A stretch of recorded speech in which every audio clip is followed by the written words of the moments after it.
Il est ultra important aujourd'hui de savoir protéger vos appareils mobiles.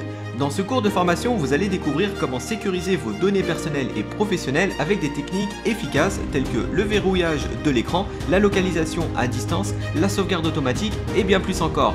Alors restez bien avec moi pour découvrir ce cours essentiel sur la sécurisation de vos appareils mobiles.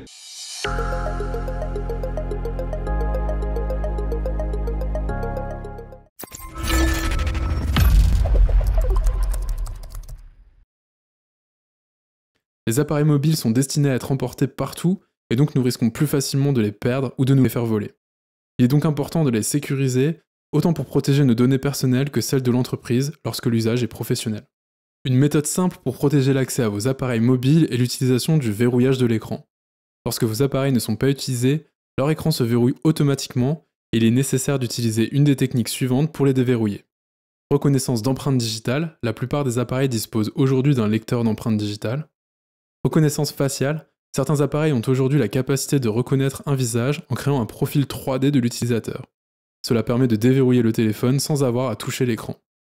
Un schéma, c'est un motif choisi par l'utilisateur et qui est effectué en touchant l'écran. Et enfin un code ou un mot de passe. Ces appareils sont configurés pour avoir un nombre maximum de tentatives de déverrouillage de l'écran, et si le nombre d'essais est dépassé, eh bien sur iOS, le contenu du téléphone est effacé. Sur Android, le téléphone ou la tablette est verrouillé et il faut déverrouiller l'appareil en se connectant au compte Google lié à cet appareil. Vos appareils mobiles disposent aujourd'hui tous de fonctionnalités GPS, Global Positioning System.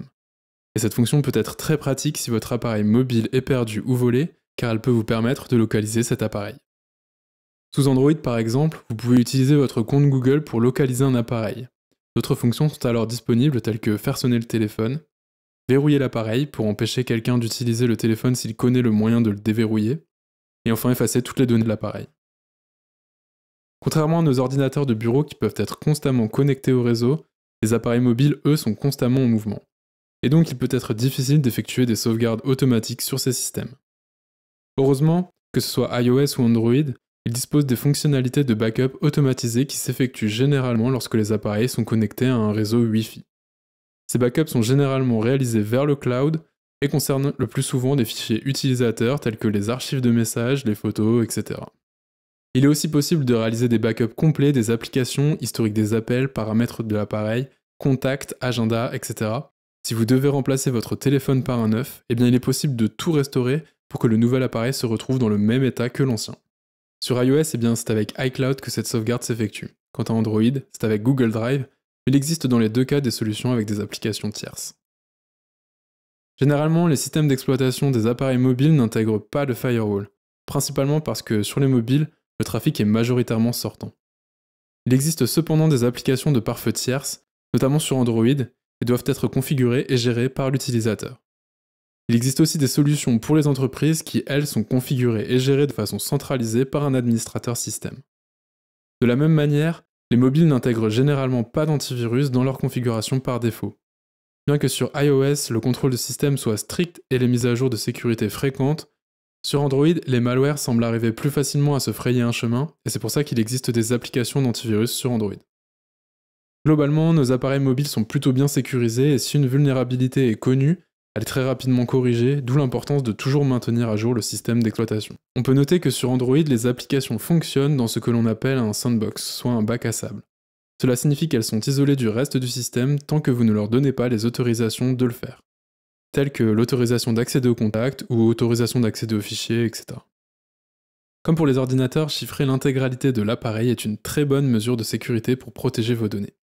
Ces fonctionnalités sont incluses dans les systèmes d'exploitation mobile, et pour iOS par exemple, la clé qui permet de chiffrer vos données est votre Face ID ainsi que votre code d'accès.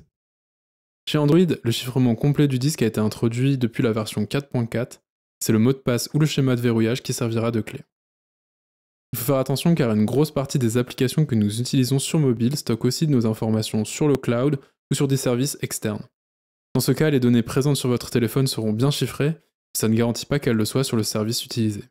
Comme pour les logiciels sur nos ordinateurs, il faut faire attention à bien utiliser des sources en lesquelles vous avez confiance pour installer des applications sur mobile. Sur ces appareils mobiles, elles prennent le plus souvent la forme de boutiques et on peut citer l'App Store pour les appareils iOS, le Play Store sur Android ou encore l'Amazon App Store. L'App Store d'iOS est globalement le plus sécurisé, et Apple procède à une vérification approfondie des applications avant de les soumettre dans sa boutique. Du côté d'Android, c'est un peu plus permissif, et cela se traduit notamment par la possibilité d'installer des applications sans passer par le Play Store, soit en installant directement les applications téléchargées sous leur format APK, ou soit en utilisant des boutiques non officielles. Il est évident qu'il faut se méfier des applications venant de ces sources non officielles, car c'est le point d'entrée principal des virus et des malwares sur les appareils mobiles.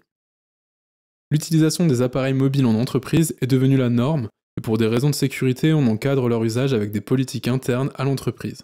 Il existe globalement deux possibilités. Vous utilisez votre téléphone personnel pour des tâches professionnelles, on appelle ça BYOB pour Bring Your Own Device, soit apporter votre propre appareil, ou alors vous utilisez un appareil fourni par l'entreprise, et en anglais on dit Corporate Owned. Dans les deux cas, il peut être difficile de séparer et protéger les données personnelles de l'utilisateur et les données de l'entreprise. En effet, dans une situation BYOD, les deux types de données se trouvent sur le même appareil.